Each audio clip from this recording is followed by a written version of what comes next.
conference, Media Literacy Roadmaps, and now we will turn to the story how to research media literacy in society and why it's popular and why it's needed. Yesterday we heard one simile that in order for a doctor to be able to take a decision how to continue with the doctor, they need the blood tests and some testings and some precise testing. And talking about media literacy policy, so researchers think we should start with, and there are important things we should start with. And we will have a discussion, and before that we will draw attention to a conversation, to a speech. The Ofcom, the UK media regulator, um, Ofcom, the senior research manager, and Ofcom is operating already for 5 years, and they have various programs.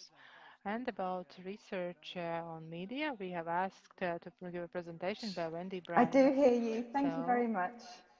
So we hear you very well as well. So yes, the floor is yours in this moment. Thank you very much. I'm hoping that you can see my screen. One part of it, of course. Yep. I guess it's fine.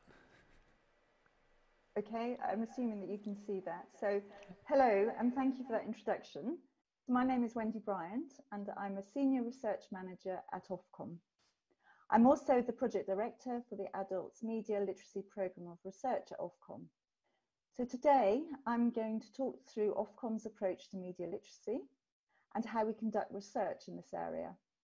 I will probably talk for 10 minutes or so there will be an opportunity to ask questions at the end.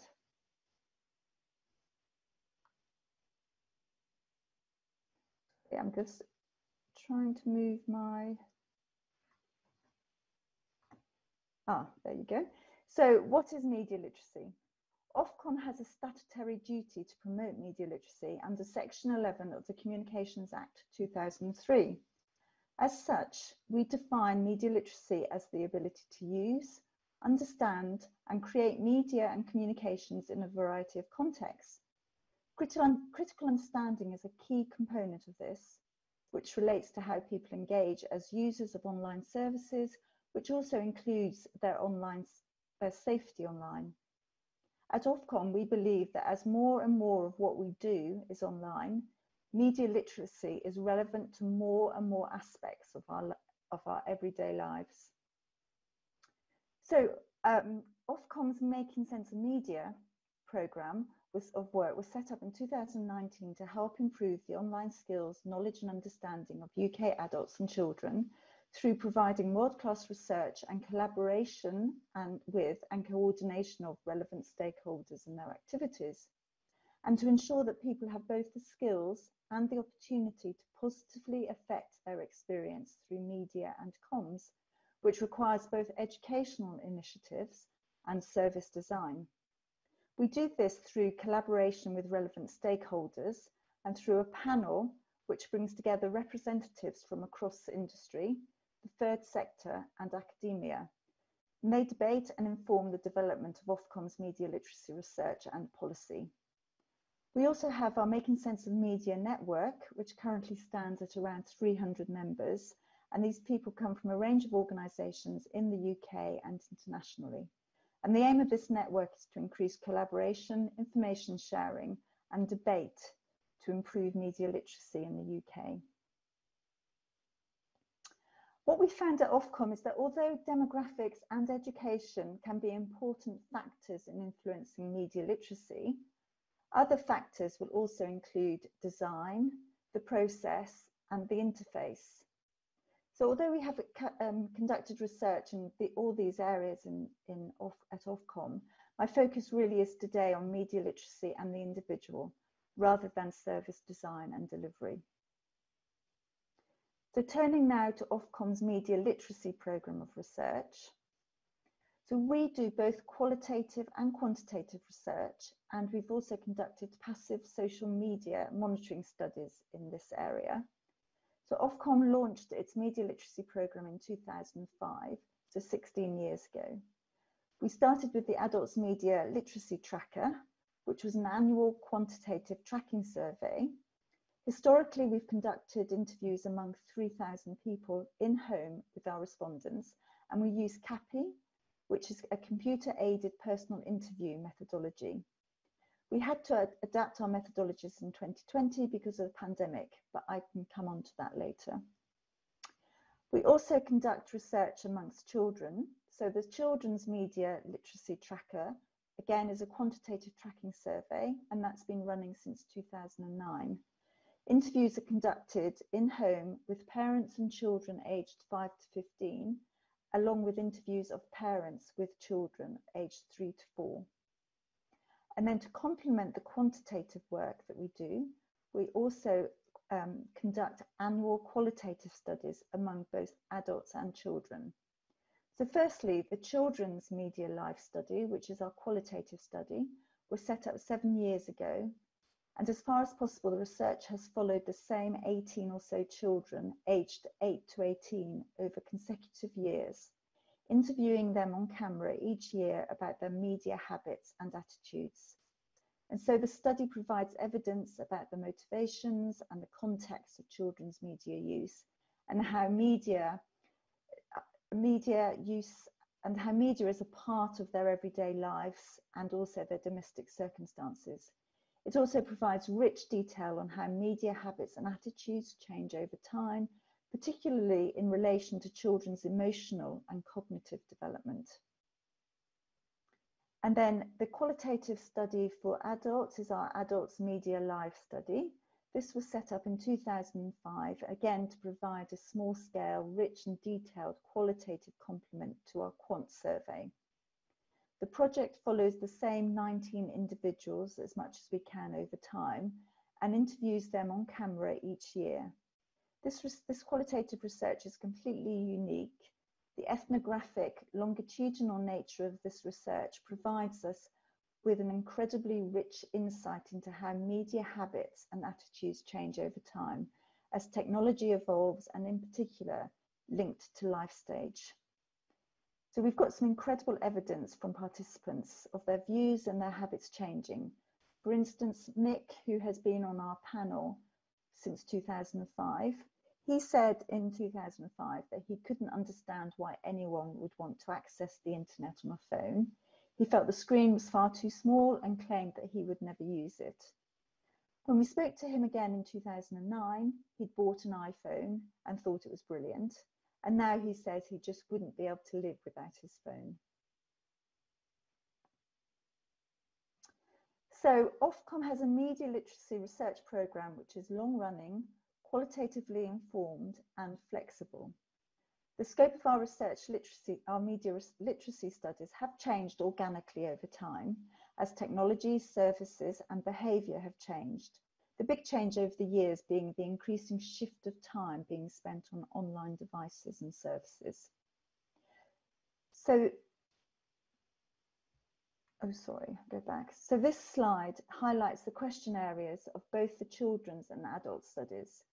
So we also complement this work with other annual or more frequent surveys such as Ofcom's Tech Tracker, our Online Harms Tracker, our News Consumption Tracker, and more recently with our COVID tracker.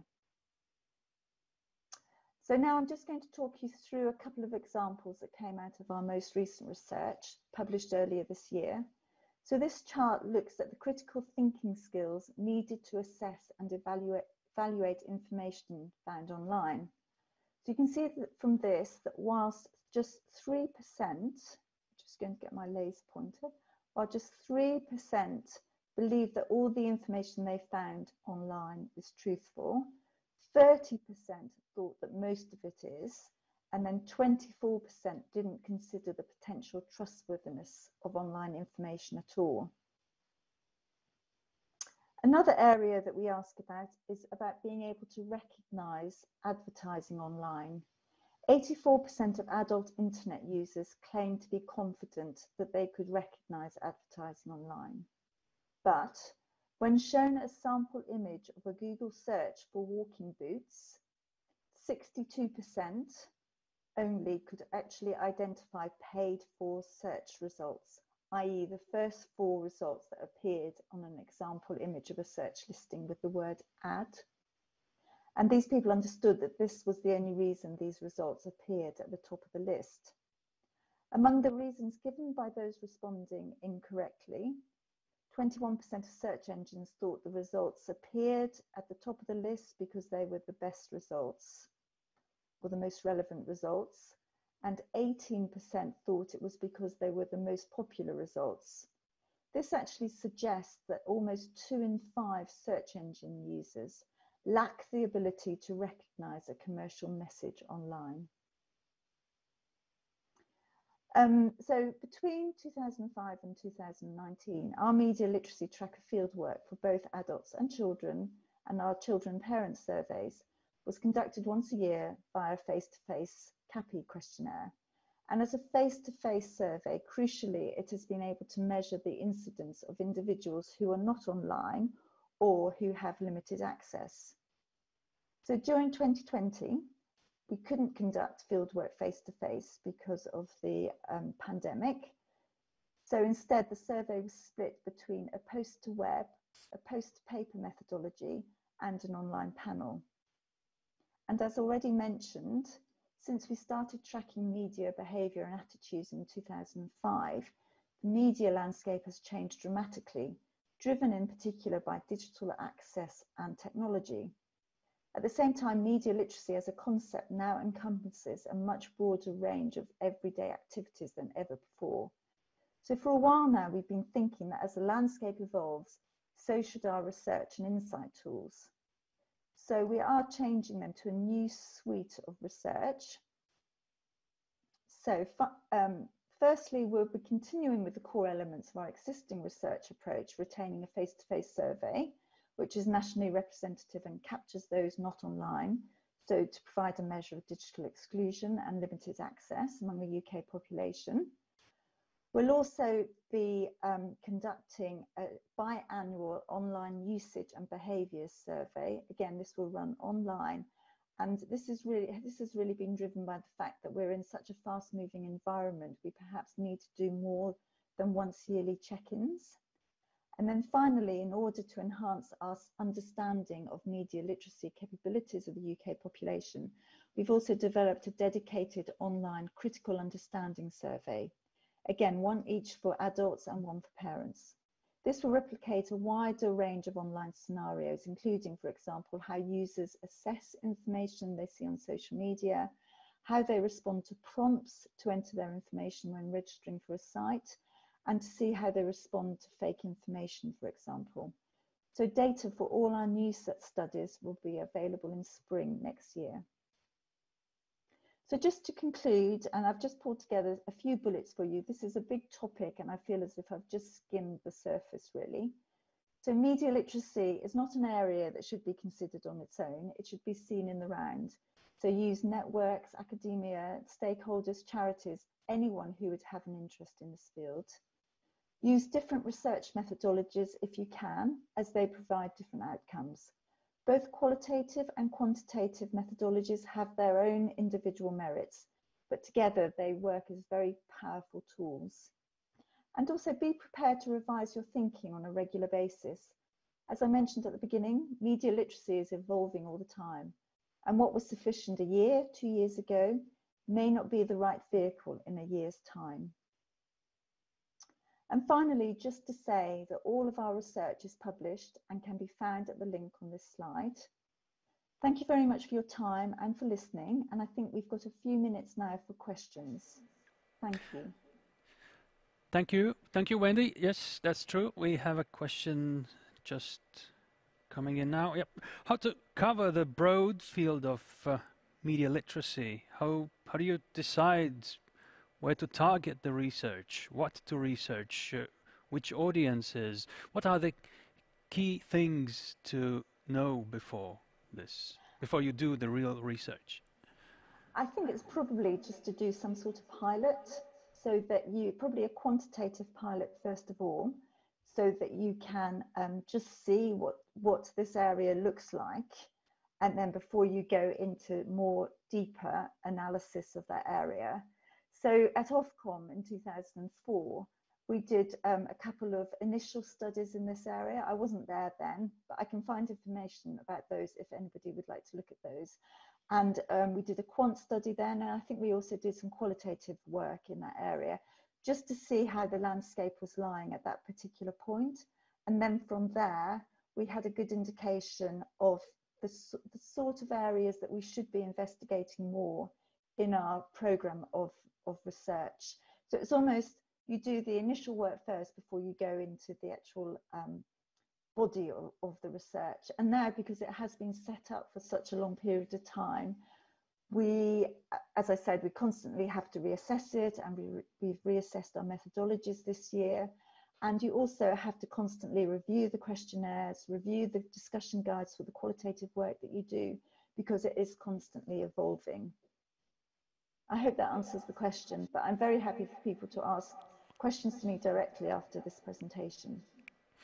Yeah, just tell the contacts they can reach you, maybe. Oh, sorry. So I can be reached on wendy.bryant@ofcom.org.uk. Thank you. Thank you very much for your time and for your presentation and for your experience, Wendy Bryan.